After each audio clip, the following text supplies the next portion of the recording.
Chewing gum की तरह खिंचता जा रहा हेराल्ड केस और आज एक बार फिर सुनवाई, क्योंकि 2 तारीख से 8 तारीख तक यानी 2 जुलाई 2025 से 8 जुलाई 2025 तक लगातार हेराल्ड मामले की सुनवाई चलनी थी। राउज एवेन्यू कोर्ट में वो चली भी। ईडी की तरफ से सरकारी वकील ने अपनी दलील पहले रखी थी, उसके बाद सोनिया गांधी की तरफ से दलीलें रखी गई, राहुल गांधी की तरफ से दलील रखी गई, सैम पित्रोदा की तरफ से, यंग इंडियन की तरफ से दलील रखी गई। लेकिन आज की तारीख आते आते यानी कि 8 जुलाई की तारीख हुआ क्या? तो हुआ ये कि सरकारी वकील एक बार फिर बचाव पक्ष की दलीलों के बाद अपनी दलील रखने पहुंचे, लेकिन वो पुरानी बातें ही दोहराते नजर आए। लिहाजा अदालत ने उनकी आंशिक दलीलें सुनी और उसके बाद उन्हें 4 दिन का समय दे दिया। और ये 4 दिन यानी कि अगली तारीख है 12 जुलाई की तारीख।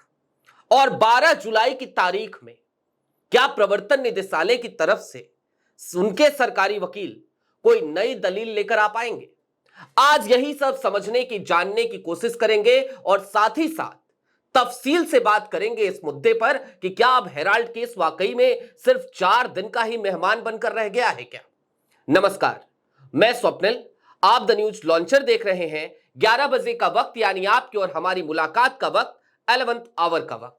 और 11th आवर में आज एक बार फिर बात नेशनल हेराल्ड मामले की। अब तक 11th आवर में मैं 2 बार हेराल्ड केस की आपको अपडेट दे चुका हूं और आज की तारीख में जरा सिलसिलेवार तरीके से कुछ बातों को फिर से समझ लेते हैं।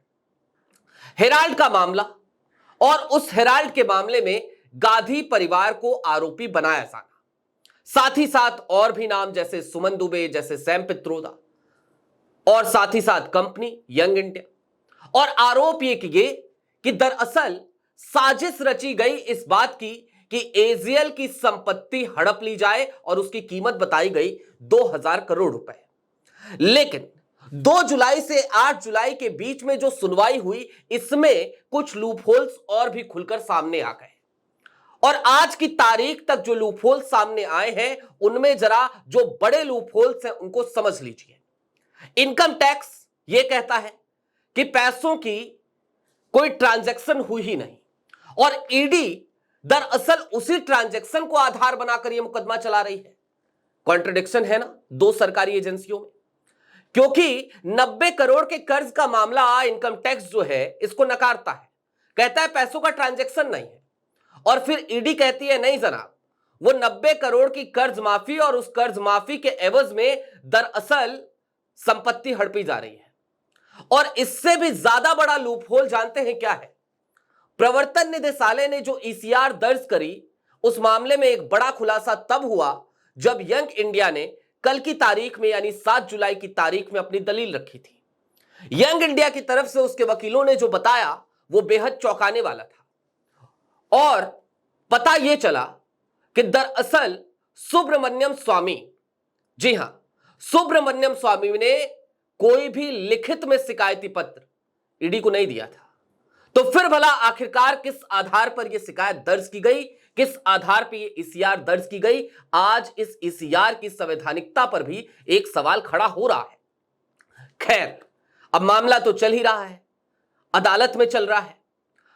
राहुल गांधी और सोनिया गांधी की तरफ से जो दलीलें रखी गई, उन दलीलों को यदि आप बारी बारी से देखें तो भी आपको बहुत सारी बातें समझ में आ जाती है और आपको प्रवर्तन निदेशालय खुद फंसती हुई नजर आती है, जो चली तो थी कांग्रेस को फंसाने के लिए, जो ये कहती हुई नजर आई थी अदालत में 2 तारीख में भी, 2 जुलाई को भी, कि हो सकता है भविष्य में हम कांग्रेस को भी इस मामले से जोड़ दें।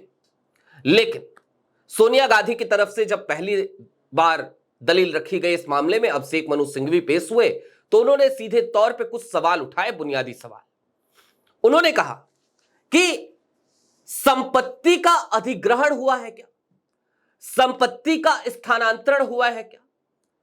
जब नहीं हुआ है तो संपत्ति पे तो अभी भी एजीएल काबिज है, और यदि एजीएल काबिज है तो फिर भला अपराध कहां हुआ? और जब अपराध नहीं हुआ तो फिर आखिरकार पीएमएलए के तहत मामला कैसे चलाया जा रहा है। दूसरा उन्होंने कहा मनी है ही नहीं तो फिर मनी लॉन्ड्रिंग कहां है।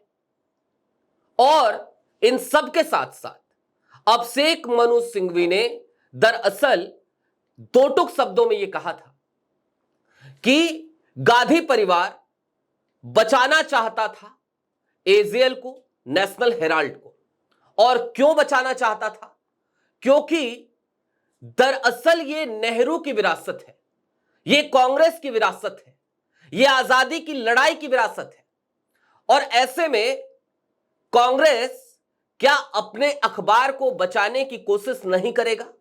अपने इतिहास को, अपनी विरासत को बचाने की कोशिश नहीं करेगी? और अगर करेगी तो फिर इसमें अपराध क्या है, इसमें गुनाह क्या है, इसमें गलती क्या है?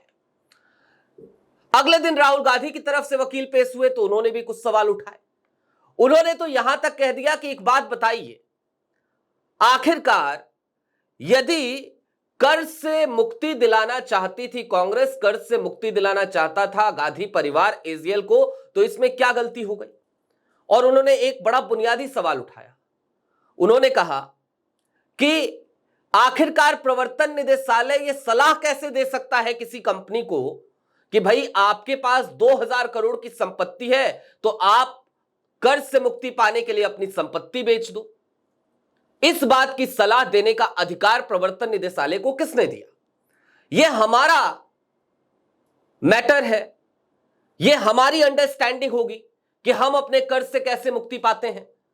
हमने अपने डेब्ट से जैसे मुक्ति पानी थी वैसे मुक्ति पाई। हमने लोन का ट्रांसफर कर दिया, लेकिन लोन का ट्रांसफर किया ना, तो कंपनी की संपत्तियों का ट्रांसफर किया। तो फिर आखिरकार आपको तकलीफ क्या है? फिर आपको आखिरकार दिक्कत क्या है?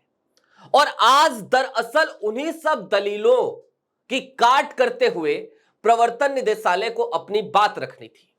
लेकिन प्रवर्तन निदेशालय की तरफ से आज भी जाहिर सी बात है, additional solicitor general SV Raju पेश हुए। और पेश हुए तो उन्होंने जो दो चार बातें कही हैं उनको जान लीजिए, उसके बाद हो सकता है आप फिर अपना माथा पीट लें। पहली बात तो उन्होंने यही कही कि दरअसल राहुल गांधी और सोनिया गांधी अदालत को गुमराह कर रहे हैं, भ्रामक बातें कर रहे हैं। भाई अगर भ्रामक बातें वो हैं जो राहुल और सोनिया कर रहे हैं, भ्रामक बातें वो हैं जो आम समझ से हमको समझ में आ रही हैं, भ्रामक बातें वही हैं जो यंग इंडियन की तरफ से कही गई, जो कांग्रेस की तरफ से कही गई, तो जो सच्चाई है वो आप बता दीजिए। क्योंकि आपकी बात गले से नीचे उतरती नहीं है कि बिना मनी के मनी लॉन्ड्रिंग हो गई और संपत्तियों के स्थानांतरण के बिना भी अपराध हो गया, 2000 करोड़ की संपत्ति पे कब्जा हो गया। तो एसवी राजू ने पहली बात यही कही थी कि भ्रामक बातें कर रहे हैं ये लोग। उसके बाद उन्होंने फिर से वही पुराना टेप रिकॉर्डर अपना चालू किया, पुरानी बातें करनी शुरू कर दिया आज अदालत में। मसलन उन्होंने कहा कि यह पूरा मामला ही एजीएल की संपत्तियों पर कब्जा करने का है। उन्होंने कहा कि एजीएल के ऊपर कर्ज था, कांग्रेस ने कर्ज दिया था, और कांग्रेस एक ऐसी कंपनी को कर्ज क्यों दे रही थी जो कंपनी दिवालिया होने की कगार पे पहुंच चुकी थी, दिवालिया ही हो चुकी थी लगभग, जिसके पास रेवेन्यू बिल्कुल खत्म होने की कगार पे था या खत्म ही हो चुका था बिल्कुल। उस कंपनी को आखिरकार कर्ज क्यों दिया? पहला सवाल। तो भाई कांग्रेस ने क्यों कर्ज दिया, ये उसका उस समय की अंडरस्टैंडिंग रही होगी, और जाहिर सी बात है उसके पीछे एक कारण हमें दिखता है। कम से कम सामान्य समझ के लोगों के मन में तो इस बात पे कोई शंका नहीं होनी चाहिए कि क्यों कर्ज दिया था, क्योंकि यह बात तो बार बार हम रिपीट क्या ही करें। भाई अपनी विरासत थी, उसको बचाने के लिए कर्ज दिया था। तो आज भी एसवी राजू वही बता रहे थे कि पहले कर्ज दिया, कर्ज देने के बाद जब रिकवरी नहीं हो पाई तो उसके बाद से मुक्ति पाने का तरीका यह निकाला कि 2012 में यंग इंडिया एक कंपनी बनी और उस कंपनी के थ्रू ब्ला ब्ला ब्ला आप सब जान चुके हैं, उस तरफ नहीं जाएंगे।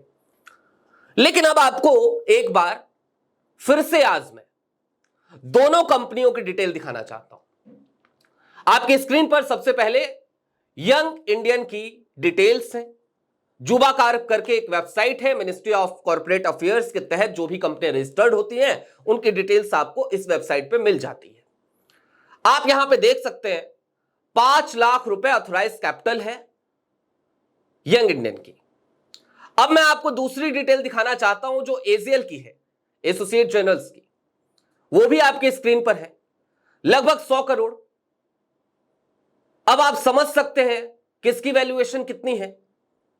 तो जो यंग इंडियन जिसके ऊपर ये आरोप लग रहे हैं सारे, उस यंग इंडियन की अभी तक ऑथोराइज कैपिटल 5 लाख ही है।